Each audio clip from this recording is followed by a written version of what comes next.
Good morning. Pastor Ron Jetter, Immanuel Lutheran Church, Grandview, Washington. Today is September 3rd, and it is definitely Thursday, not Wednesday. Yesterday I said Happy Tuesday, and it was Wednesday. Tuesday, I said Happy Tuesday, and I was at the church. Wednesday, I was here in my home studio, as I am again today, Thursday. Boy, sometimes you lose track of the days. I don't know if it was because we are still recovering from that big event, our daughter's wedding, and all the work that went into that, or if just this COVID-19 stuff has us sometimes wondering if we're coming or going, and mostly just staying and staying. And that's the way it's going to be for a while. Have you ever cheated someone or been cheated by someone? What if it's the same incident and each of you tends to look at it from a different angle? It was September 1975, 45 years ago. Wow. Yeah, almost to the day, I would guess. I lived in Boise, where I had been working for the summer between my freshman and sophomore year at the University of Idaho. A fraternity brother lived not too far away, and he had a car. We needed to get our stuff back up to Moscow, where the university is.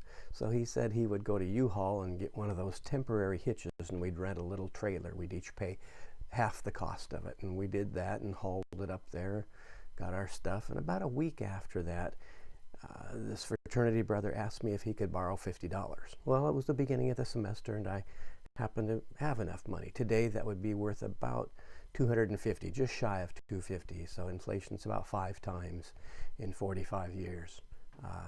Yeah, it's not too bad, huh?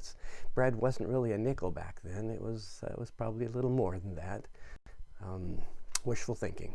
Anyway, I loaned him the money and didn't really worry about it. And a month later, when I needed money, asked him if he was going to pay it back, and he said, "Well, no, you owed me that." And I said, "Well, what for?" He said, "Well, because it cost to get my car fixed." And I said, "Well, what are you talking about?" He said, "Well, that hitch that we put on there, it damaged the bumper, and I had to get it fixed, and so that was your half of it." And I said, "If that was the case, why did you say you were borrowing money? Why didn't you just say, by the way, that damaged it, and are you willing to pay half?" And he says, "Well, if I told you the truth, I didn't trust that you'd actually pay me." Okay, so who did who wrong? Did it actually cost that much? Maybe it cost more to get it fixed. Maybe he took the money and never actually got it fixed. I don't know. It took us about 2 years before we finally worked it out and agreed to just leave it behind us. There were questions that never got answered. I still don't know why he didn't trust me, why he didn't tell me the truth. And obviously that example has stayed with me. But did I wrong him? Was I responsible for partly damaging his car because it was my stuff that was in that trailer as well? Why didn't it just get worked out? And why did a friendship pretty much die over what today would be $250? Boy, it's a small price to put on a friendship. But we stopped doing things together. Our whole freshman year, we'd been close, and for the next 2 years until I transferred away, we hardly saw each other. We avoided each other. Sad. Now, in today's story, or yesterday's story, Jacob knew that he had done his brother wrong. And he knew that 20 years earlier, he was told to flee. His mother said, "I overheard your brother. He's planning on killing you for what you did." And she told him, "Go to my family, the family I came from, go to my father and my brother and say to them, I need to stay here with you." So he did that. He stayed 20 years. He worked. He came home, as we know, with all of the wives, the children, the flocks, the camel, the oxen, the goats, the sheep. Wow. And then he remembered when he was crossing back over the Jordan River. Oh yeah, the reason I left was because my brother was going to kill me. I had done him wrong. So Jacob recognized he's the guilty party. What's his responsibility then? Well, what he does, if you remember the story yesterday, he had 4 different groups of animals. And sent them in droves. So the sheep, 220 sheep went first, separated by a little bit of space, and then the goats came next, and then the oxen, and then the camels, and then Jacob was last in line with a few of his servants and men. Had been told Esau is coming with 400 men, and in his mind that's 400 armed men ready to kill Jacob, his family, and take everything. So Jacob had split his family and his livestock so that one group would go into hiding in one place and one in another, so that if Esau didn't like the peace offering, at least part of them, at least a remnant, would survive. But we also remember Jacob said to God, I'm the guilty party here, and I have been blessed beyond measure, and I don't deserve it. Whatever happens to me, my life is in your hands. You have made a promise to me. Keep your promise if you would, if it is your will. That's, as I said, the best statement of what gospel is in the entire Jewish Testament, in the Tanakh. It's a beautiful thing, a very humble Jacob. So now we're expecting this encounter with Jacob and Esau, but night comes, and the encounter won't come until tomorrow. And so chapter 32 does not have in it the resolution of these two brothers. Instead, God chooses this as a time when he will meet with Jacob. Chapter 32, verse 22. The same night he got up, took his 2 wives, his 2 maids, his 11 children, and funny, he didn't mention the daughter, 11 sons and daughter, crossed the ford of the Jabbok, took them and sent them across the stream, likewise everything he had.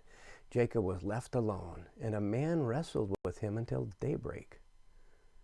When the man saw that he did not prevail against Jacob, he struck him on the hip socket, and Jacob's hip was put out of joint as he wrestled with him. Then he said, Let me go, for the day is breaking. But Jacob said, I will not let you go unless you bless me. So he said to him, What is your name? He said, Jacob. Then the man said, You shall no longer be called Jacob, but Israel. For you have striven with God and with humans and have prevailed. Then Jacob asked him, Please tell me your name. But he said, Why is it you ask my name? And there he blessed him. So Jacob called the place Peniel, saying, For I have seen God face to face, and yet my life is preserved. The sun rose upon him as he passed Penuel, different than Peniel, limping because of his hip. Therefore to this day the Israelites do not eat the thigh muscle that is on the hip socket, because he struck Jacob on the hip socket and the thigh muscle. That's the way the storytellers do this. And as I had said before, there are different storytellers, and they are interweaving different traditions into this. Somehow it was important to remember the encounter of God with Elohim. So we get Peniel, I have striven with God, I have wrestled with God. Strange, he sends his family away, and there he is alone, and out of nowhere, this man wrestles with him. Was it a dream? Was it real? And this man isn't man, it's God wrestling with Jacob. So Jacob, remember before, saw a ladder and angels coming and going up and down the ladder. And then Jacob wrestles with God. So Jacob has these strange encounters, much like his grandfather Abraham. Isaac, not so much, but Jacob, now, like grandfather who was Abram became Abraham, now he's no longer Jacob, he is Israel, meaning the one who strives with God. He wrestled with God and did not prevail, obviously because God did not want to prevail. I mean, this is God. If God wants to wrestle, God is going to win the wrestling match. God wanted Jacob to wrestle. To wrestle with what? To wrestle with everything and everyone. Wrestle with God, wrestle with humans. He wants Jacob to be restless in pursuit of the promise God gave him. He wants nothing to stop Jacob from being God's chosen. And now you are Israel, and your children are now the sons of Israel, and they will then become the tribes of Israel. The name Israel is given to this patriarch. And now, maybe now, Israel is the one who is ready to strive with his brother Esau, whom he has wronged. He has wrestled with God. Can he now face his brother with courage? See you tomorrow.